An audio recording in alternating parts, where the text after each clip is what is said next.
Le prince Charles a déclaré que les dirigeants mondiaux réunis au sommet de la COP26 devraient prendre des mesures ambitieuses sur le changement climatique plutôt que de se contenter de parler et prendre note du désespoir de nombreux jeunes à propos de la question. Charles a déclaré qu'il comprenait pourquoi des groupes de campagne pour le climat tels que Extinction Rebellion organisent des manifestations et bloquent les routes, mais a suggéré qu'il devrait adopter une approche moins perturbatrice. Il a déclaré à la BBC « Je comprends totalement la frustration. Mais ce n'est pas utile, je ne pense pas, de le faire d'une manière qui aliène les gens. La difficulté est de savoir comment orienter cette frustration d'une manière plus constructive que destructrice. » Il a ajouté « Le fait est que les gens devraient vraiment remarquer à quel point tant de jeunes sont désespérés. »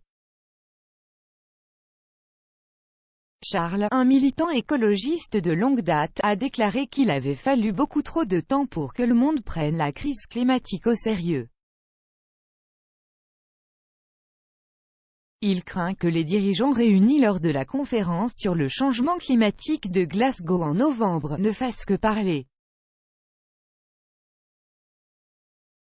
Le problème, c'est d'agir sur le terrain, a-t-il déclaré. Charles doit assister à une série d'événements à la COP26, aux côtés de la reine, de la duchesse de Cornouailles-du-Duc et de la duchesse de Cambridge.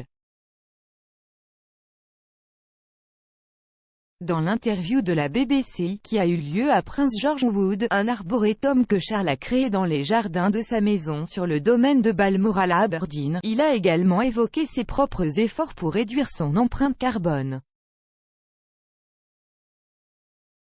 Il a déclaré « Je n'ai pas mangé de viande ni de poisson 2 jours par semaine et je ne mange pas de produits laitiers 1 jour par semaine.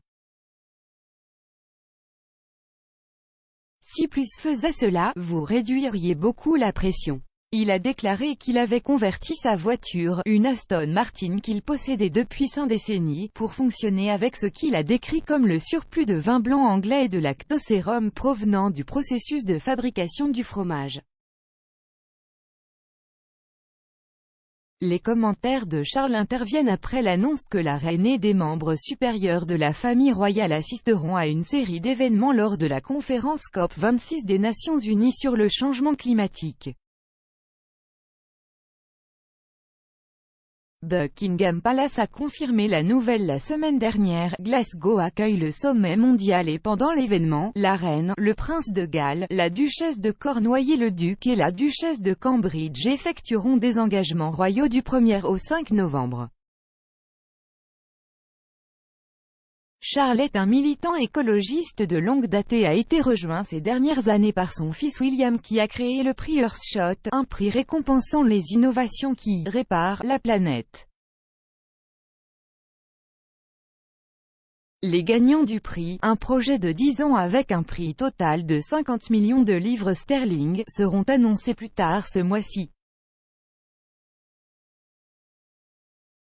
La conférence de Glasgow a été qualifiée de cruciale pour atteindre les objectifs de l'accord de Paris qui, lorsqu'il a été conclu en 2015, reconnaissait que les pays devaient intensifier considérablement leurs actions pour réduire les gaz à effet de serre.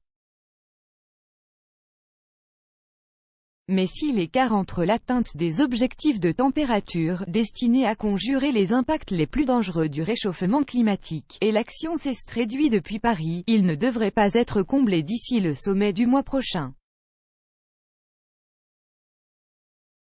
La semaine dernière, Charles et sa femme Camilla ont visité l'Écosse. L'héritier du trône a surpris les gens lorsqu'il a ajouté un peu de whisky à son thé lors d'une visite dans un magasin de kilt dans Aberdeenshire. Charles, connu sous le nom de duc de Rothesay en Écosse, a reçu la passé le drame chez Gibbs, Gentleman Outfitter à Inverurie et a décidé de mélanger les deux. Le magasin, qui vend des marques de créateurs et des vêtements de cérémonie à louer, y compris des kilts, a accueilli le visiteur royal alors qu'il visitait les magasins locaux et le marché fermier de la ville mardi. Charles a également visité Rora Dairy, qui produit une gamme de yaourts écossais dans une ferme familiale biologique près de Peterhead. Bruce et Jane Mackey l'ont accueilli dans leur ferme, qui a été sélectionnée pour alimenter la conférence sur le changement climatique COP26 de novembre à Glasgow. Madame Mackey a déclaré: « Cette année a été extrêmement excitante pour nous tous à Rora et nous avons été ravis d'accueillir le prince Charles à la ferme pour lui montrer les résultats de notre travail pour améliorer la biodiversité et la durabilité ici. Notre certification biologique et notre sélection pour la COP26 sont une reconnaissance de nos efforts et comme tant de nos clients, nous pensons vraiment que le prince qui est lui-même agriculteur a compris et apprécié cela. »